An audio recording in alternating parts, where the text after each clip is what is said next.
Tá aí o tema de hoje, glória a Deus.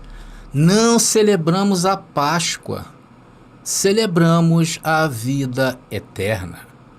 Olá, abençoados, graça e paz, bem-vindos ao canal da Graça Pura. Sejam todos bem-vindos, abençoados. Já se inscreva logo, não perca tempo. Quanto é que eu pago, André, para me inscrever? Não paga nada, esse canal aqui eu tô 100% free, 100% grátis, tá bom? Se inscreve no nosso canal, curta as nossas mensagens, se você amar, compartilhe nos grupos, nas redes sociais nas quais vocês estão inseridos e vamos prosseguindo. E também, se você quiser que o YouTube te avise, é só você tocar aí o sininho aí embaixo que o YouTube vai te avisar, olha, a Graça Pura está no ar. Então, muito obrigado aí a todos os que já se inscreveram em nosso canal e que fazem parte da família da fé. Muito obrigado. Muito obrigado também aos abençoados que confraternizam comigo, né?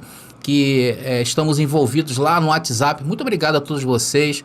Muito obrigado aí a esse grupo de apoiadores aí que são os moderadores do chat aqui da Graça Pura. Muito obrigado, Roselita, Márcia Andréia, Sônia Oliveira e a todos que acompanham, Roberto Conceição também, porque esquecer desse abençoado meu amigo.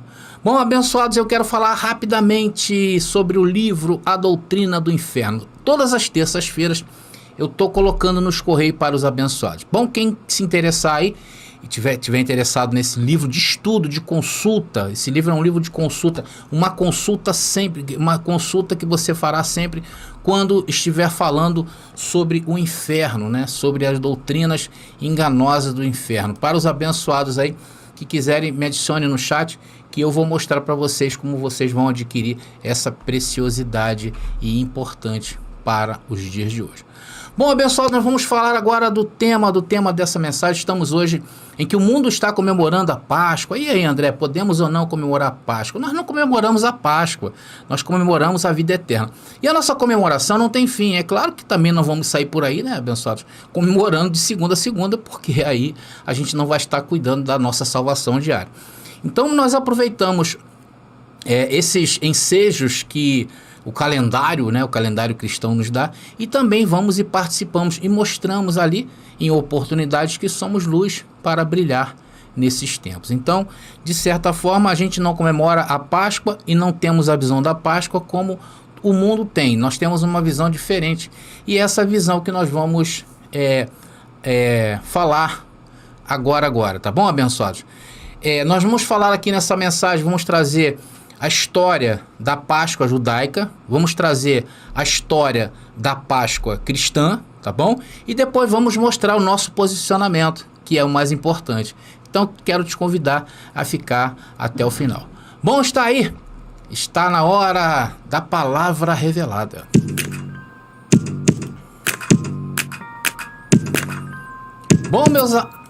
Bom, meus amados irmãos, minha família da fé, eleitos, predestinados a uma glória. Para nós começarmos a entender essa mensagem e toda essa comemoração que se faz, né, no mundo no dia de hoje ou até os dias de hoje, nós temos que recorrer à linha do tempo. Então vamos ver como foi que a história da Páscoa começou, e começou pelos israelitas, que foram os primeiros a comemorarem, né, a Páscoa, que comemoram até os dias de hoje. E depois vamos ver como essa Páscoa passou para o mundo cristão. Então vamos primeiro falar da Páscoa judaica, porque essa festividade foi a primeira a aparecer na linha do tempo. E ela também serviu de base depois para a Páscoa cristã. Então, na primeira parte dessa mensagem, vamos abordar essa história. E como começou essa história, André? Então, o primeiro relato na linha do tempo que se teve notícia de como começou a se desenhar a Páscoa judaica foi aonde? Na lei de Moisés. Mais precisamente lá na palavra, na Bíblia, em Êxodo capítulo 12. Então, em Êxodo capítulo 12, vemos o quê? Quais são os requisitos para a realização desse evento? Amados, é claro que aqui cabe muitas discussões sobre se a origem foi essa mesmo, tá? Ou seja, há muitas discussões sobre isso dentro do meio judaico, dentro do meio cristão, tá? Cristão do sistema religioso. Mas só que a ideia dessa mensagem não é discutir isso agora.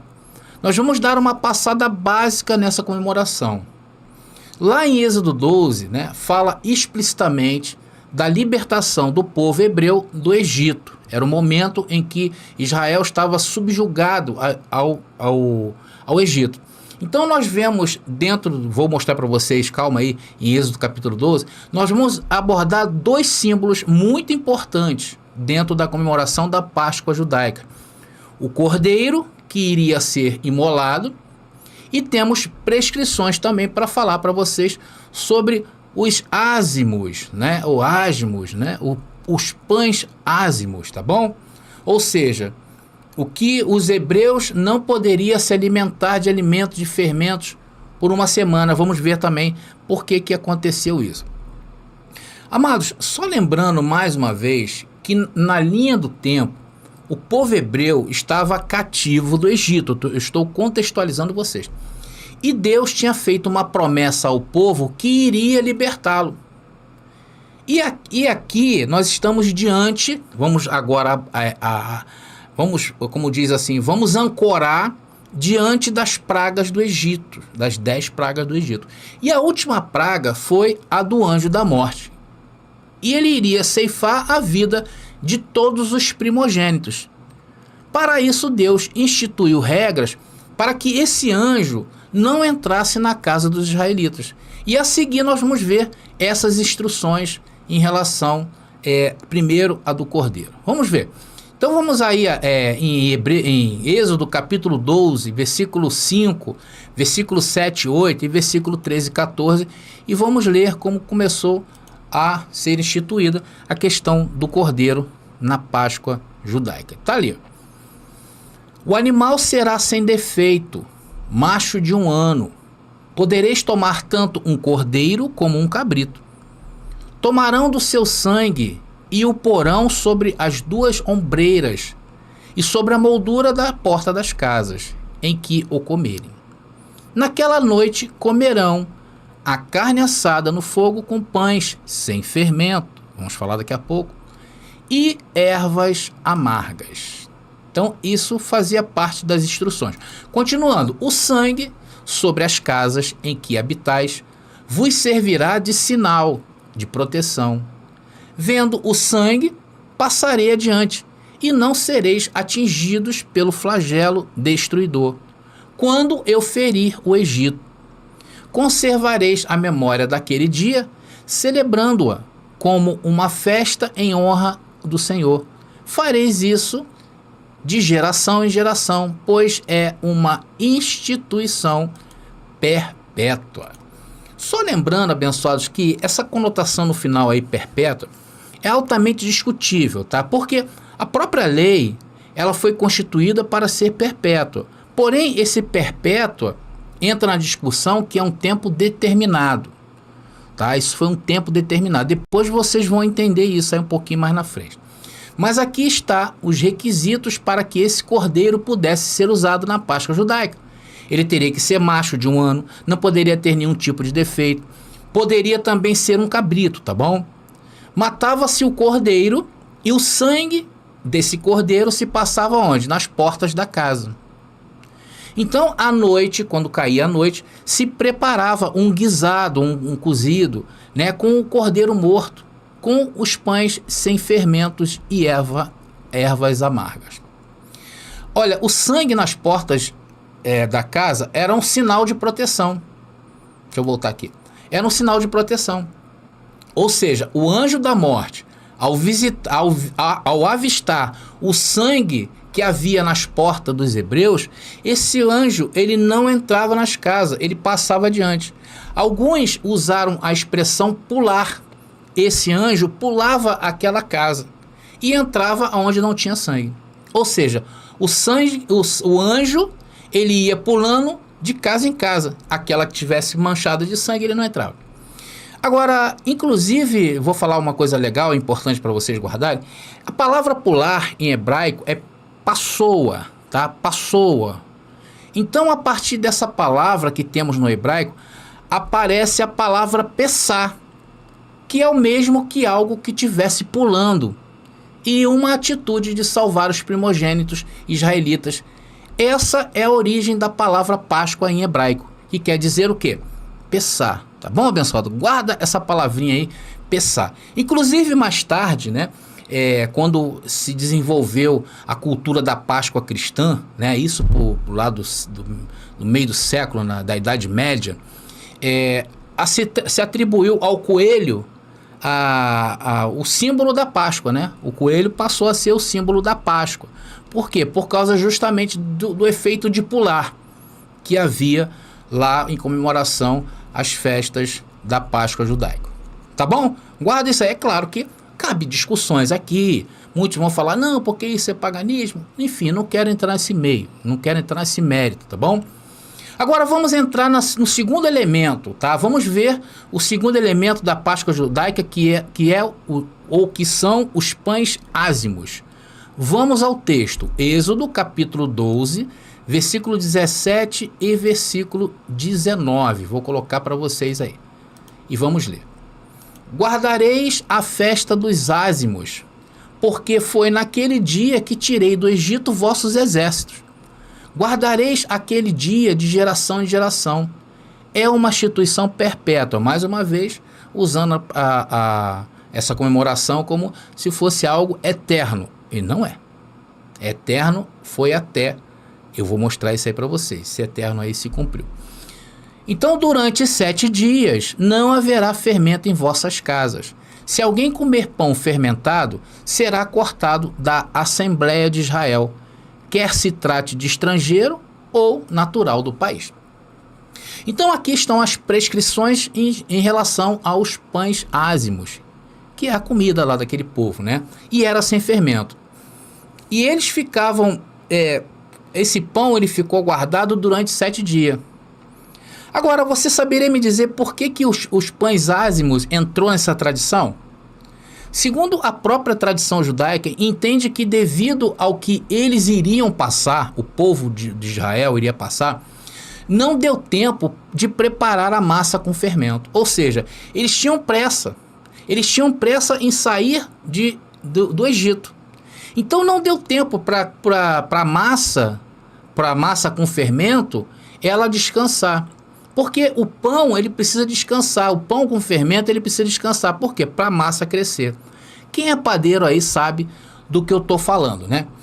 Então aqui eu estou destacando para vocês entenderem por que eles comemoram sem fermento. Tá bom? Nós então entendemos que o contexto da criação da Páscoa judaica, que significou, acima de tudo, libertação do povo do jugo do Egito, então, a partir dessa libertação, o povo seguiu para a Canaã prometida por Deus para adorar ao Deus de Israel. Então, amados, a Páscoa judaica significou a libertação e salvação do povo de Israel do Egito. É claro que eu estou apenas fazendo uma síntese bem humilde, um resumo bem humilde de como Israel comemorou, né, e comemora até os dias de hoje a Páscoa. Então, eles comemoram a Páscoa por quê? Porque eles esperam ainda o Messias prometido. Por isso que eles continuam celebrando a Páscoa, porque eles aguardam o Messias de Israel. Sendo que para nós, o Messias de Israel já veio ao mundo, né? Amados, agora na segunda parte dessa mensagem, nós vamos falar da Páscoa cristã. Primeiro eu trouxe o entendimento da Páscoa judaica, que eu acredito que os abençoados saibam até melhor do que eu. Agora vamos falar como foi desenvolvendo a Páscoa para os cristãos. Tá? E hoje os cristãos, você sabe que 99% dos cristãos do mundo comemoram a Páscoa, porque eles creem que Jesus foi o seu Messias. O cristianismo sistematizado, institucionalizado, crê que Jesus foi o Messias do povo, do mundo, né? Mas vamos ver as origens da Páscoa cristã e as diferenças da Páscoa judaica. Bom, a primeira eu já falei, né? Israel espera o seu Messias e comemora a Páscoa. O outro comemora a Páscoa mesmo sabendo que o Messias já veio. Eles comemoram. Amados, o que podemos notar é que a figura central da Páscoa do cristianismo é Jesus de Nazaré. Ele é a figura central do cristianismo, diferente da Páscoa judaica, que não entende Jesus de Nazaré como o Messias de Israel.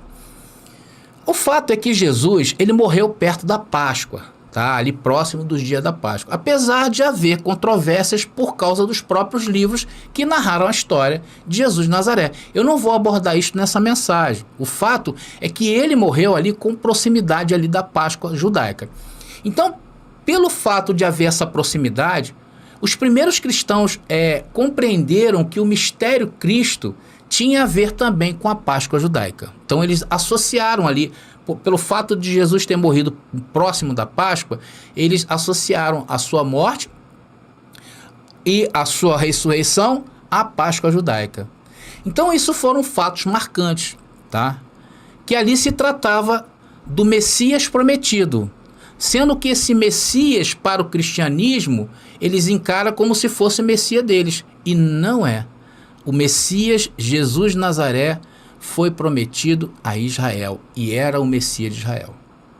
E esse fato, ela divide Israel até nos dias de hoje, sabia disso? Ela dividiu Israel naqueles dias, porque teve os seguidores de Jesus de Nazaré, dos próprios judeus, que se convertiam, né? Ali a graça se convertia ao cristianismo, ali o primeiro cristianismo do século, e essa divisão existe até os dias de hoje. E foi justamente Paulo, após a morte e ressurreição de Cristo, que evidencia isto, essa proximidade entre a Páscoa judaica e a Páscoa cristã. Olha o que Paulo falou em 1 Coríntios capítulo 5, versículo 7 e versículo 8, que diz assim, olha, purificai-vos do velho fermento, para que sejais massa nova, porque sois pães ázimos, porquanto Cristo, nossa Páscoa, foi imolado. Então, a partir dessa associação de Paulo com mais firmeza, os cristãos que viriam depois, eles começaram a celebrar a Páscoa e entender que Jesus foi a Páscoa, foi o Cordeiro imolado para a cristandade. E continua, celebremos, pois, a festa, não com o fermento velho, nem com o fermento da malícia e da corrupção, mas com os pães não fermentados de pureza e de verdade. Então, Paulo aqui autentica o Cristo ressuscitado, que foi realmente a Páscoa para Israel e agora também para todos os povos daqueles dias. Eu vou explicar isso aí. Porque a partir de agora, a ceia ou a Páscoa, ela está intimamente ligada ao ministério de Cristo e não mais à lei de Moisés. Esse é o posicionamento correto.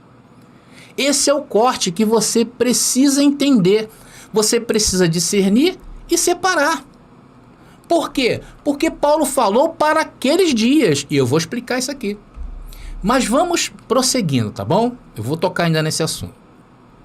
O fato é que Paulo, aqui por revelação, ele faz esse link com a lei de Moisés.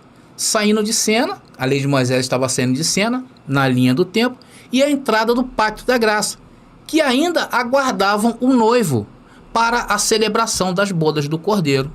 Então eles estavam nesse período entre lei e o pacto que estava surgindo, o pacto da graça. Vocês vão entender isso aí.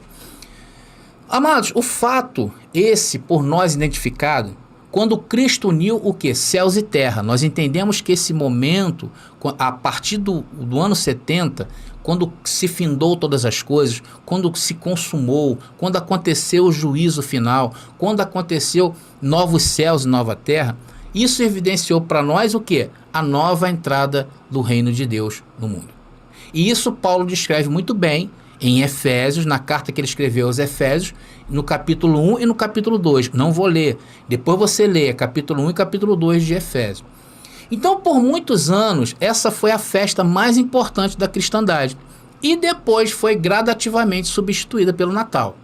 Então, isso eu estou falando, não estou falando do nosso posicionamento, tá? Estou falando do posicionamento do cristianismo institucionalizado, tá? O sistema religioso, eles comemoram assim.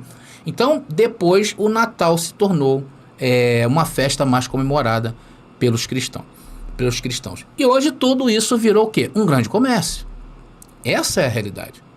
Tanto para o comércio de lojas que abarrotam seus estoques, porque a maior venda do ano se concentram nessas duas datas, tá? Natal e Páscoa, como para as igrejas também, as igrejas institucionalizadas de hoje, onde também geram lucros imensuráveis nessa data. Olha, vocês não sabem o que arrecada as igrejas católicas nesse período e também as igrejas evangélicas. Mas basicamente é isso, tá bom? Que descreve tanto a Páscoa cristã, ninguém sabe ao certo como começou, não existe assim um apontamento, tá, na data exata quando começou isso aí, porém entendemos que todas as duas deveriam ter se findado, tá bom? Agora, amados, a partir de agora nós vamos mostrar o nosso posicionamento quanto à Páscoa, tá bom? E a primeira coisa que quero deixar bem claro é que nós podemos sim comemorar os fatos da história, nós podemos, abençoe, isso aí sem problema, porque um povo sem história é um povo sem futuro, tá? O que não somos é futuristas, nós não somos futuristas.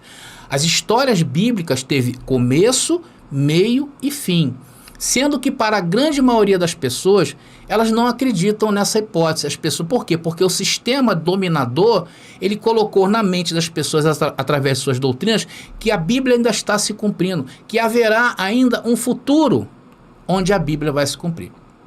Então, comemoraremos sim a história, podemos comemorar a história em qualquer sentido, porém dentro do contexto em que ela se encontra. E não trazendo sobre nossas cabeças e muito menos pelos nossos ombros fardos pesados iguais ao que antes estávamos postos em nossa cabeça e nas nossas costas, nossos ombros.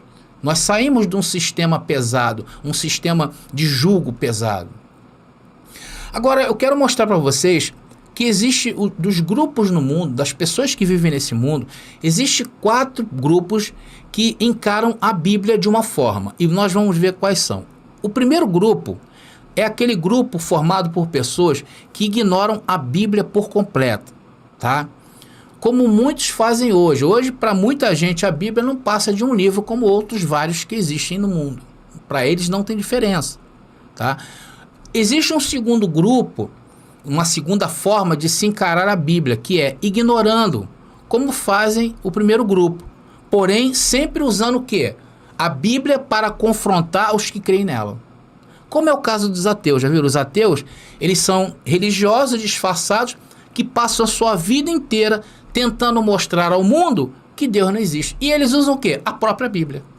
Então esse é o segundo grupo que encaram a Bíblia. O primeiro é o que não liga, o que para ele a Bíblia é normal, ele até lê, mas como uma questão cultural, mas não com o entendimento. O segundo, ele lê com o entendimento, porém ele se julga ateu e quer mostrar àqueles que acreditam na Bíblia ou em Deus que Deus não existe, né? Esses são os religiosos.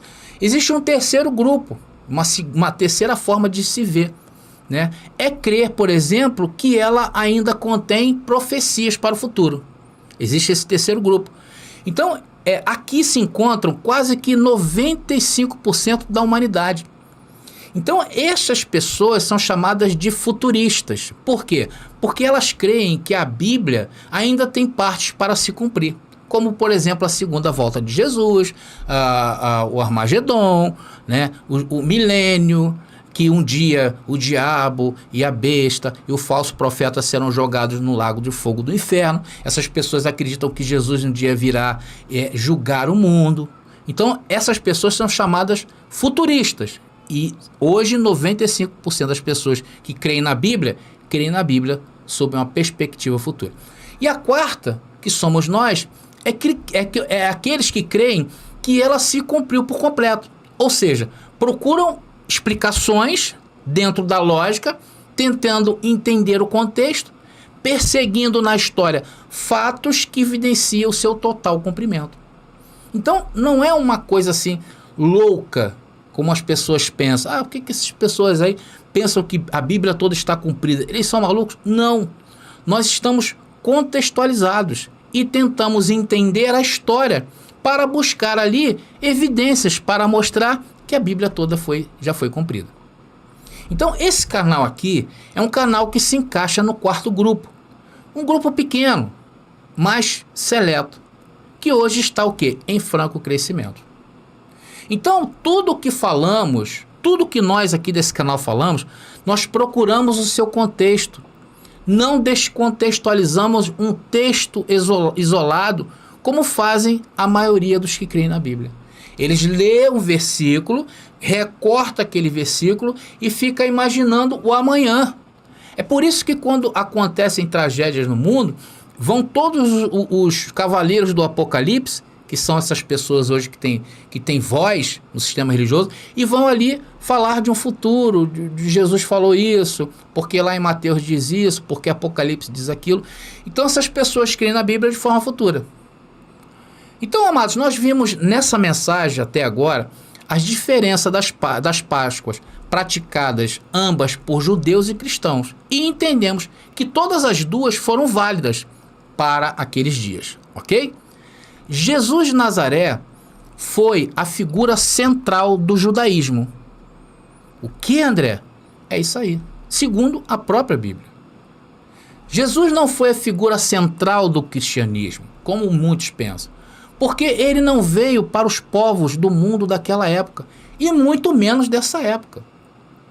Jesus de Nazaré, falando de Jesus de Nazaré, ele veio para israelitas, tanto religioso como para o israelita que não praticava nenhuma religião. Se você pegar os livros que narram a história de Jesus de Nazaré, toda a sua vida esteve aonde? Em Israel. Jesus nunca saiu de Israel.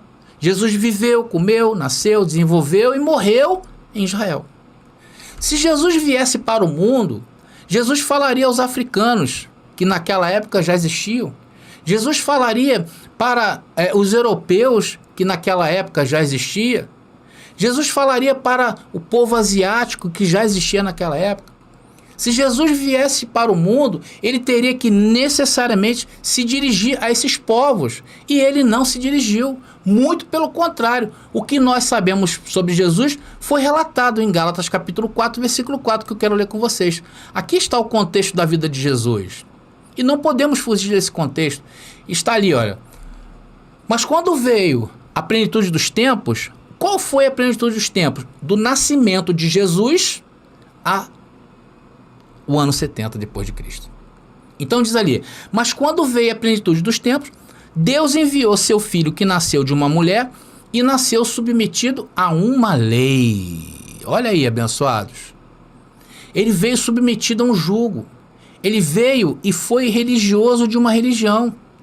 E essa religião não foi o hinduísmo, essa religião não foi o budismo, porque essas religiões já haviam nesse tempo. Jesus também não foi muçulmano e muito menos cristão.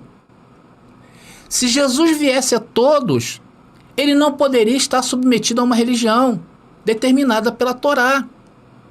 Aí sim, se ele viesse para todos, Jesus sim seria considerado o Messias do mundo, como prega hoje o cristianismo. Romanos capítulo 15, versículo 8, que nos dá mais evidências do ministério de Jesus de Nazaré. E diz ali, olha, digo, pois, que Jesus Cristo foi ministro da circuncisão. O que é circuncisão? Lei de Moisés. Por causa da verdade de Deus. Para que confirmasse o quê? As promessas feitas lá por profecias aos pais de Israel. Jesus veio para isso, não podemos descontextualizar.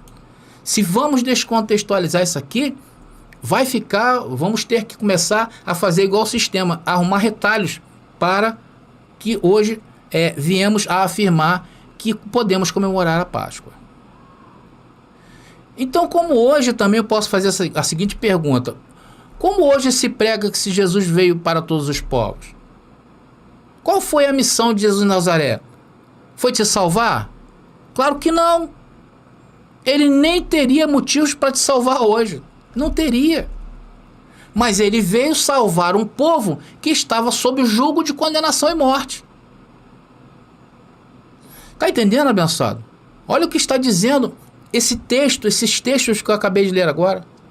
Então, se isso é verdade, logo o ministério de Jesus de Nazaré foi para os israelitas. Jesus foi o Messias de Israel. Ele veio fazer o quê? Remir, ele veio salvar, ele veio resgatar o que estavam sob a lei. Então a Pessach, que é a Páscoa judaica, tinha que acabar, e não acabou.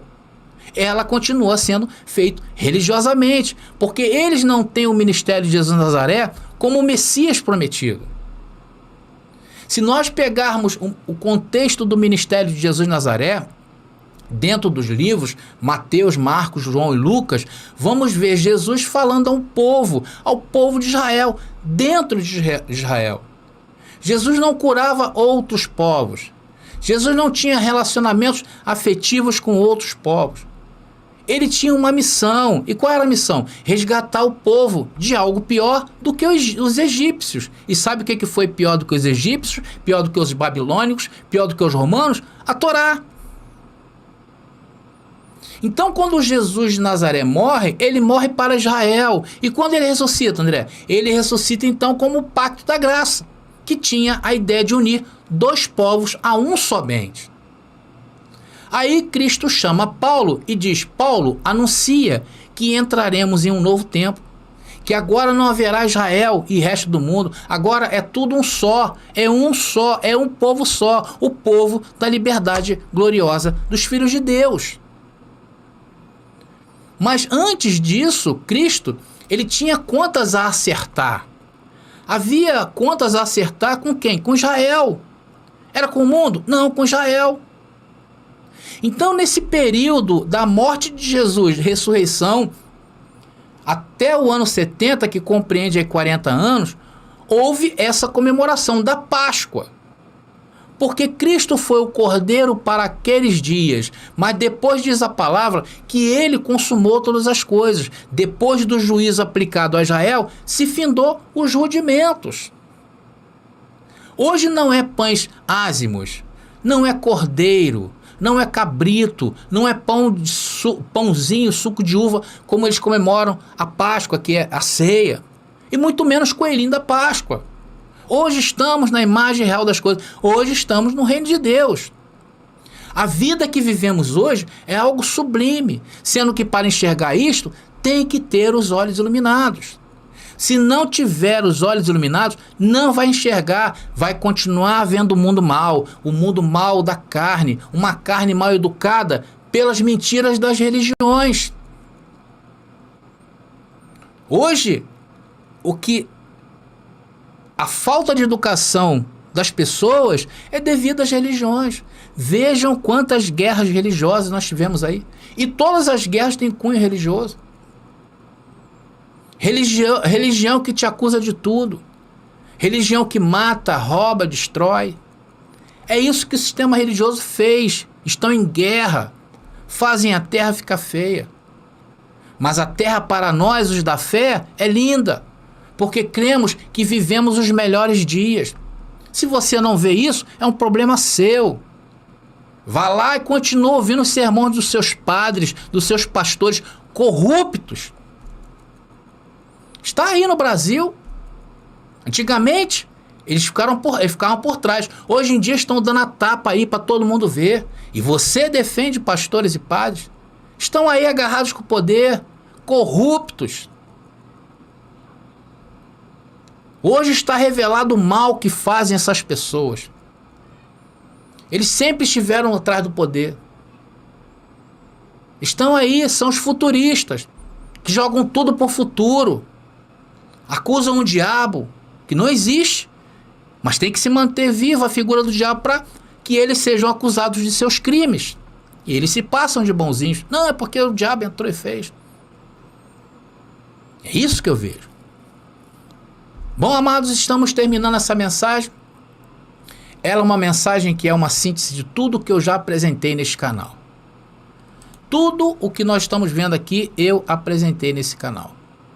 Eu quero fazer uma ressalva aqui de ler Gálatas capítulo 4, versículo 4 e 5, que complementa ali para quem Jesus veio, né? Tá ali. Mas quando veio a plenitude dos tempos, Deus enviou seu filho, que nasceu de uma mulher e nasceu submetido a uma lei.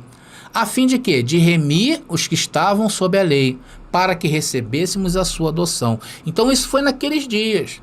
Faltou esse versículo aí, complementa. Bom, abençoado? Então, amados, eu não vou entrar aqui em detalhes. Não vou. Essa é uma mensagem muito rápida. Quer saber melhor sobre ceia, sobre Páscoa? Procura aí no canal. Tem uma playlist com mais de 12 vídeos em que eu trago esse assunto. Então vou lá, esmiuço os versículos, vou lá na hermenêutica, na exegese. Vá lá e veja.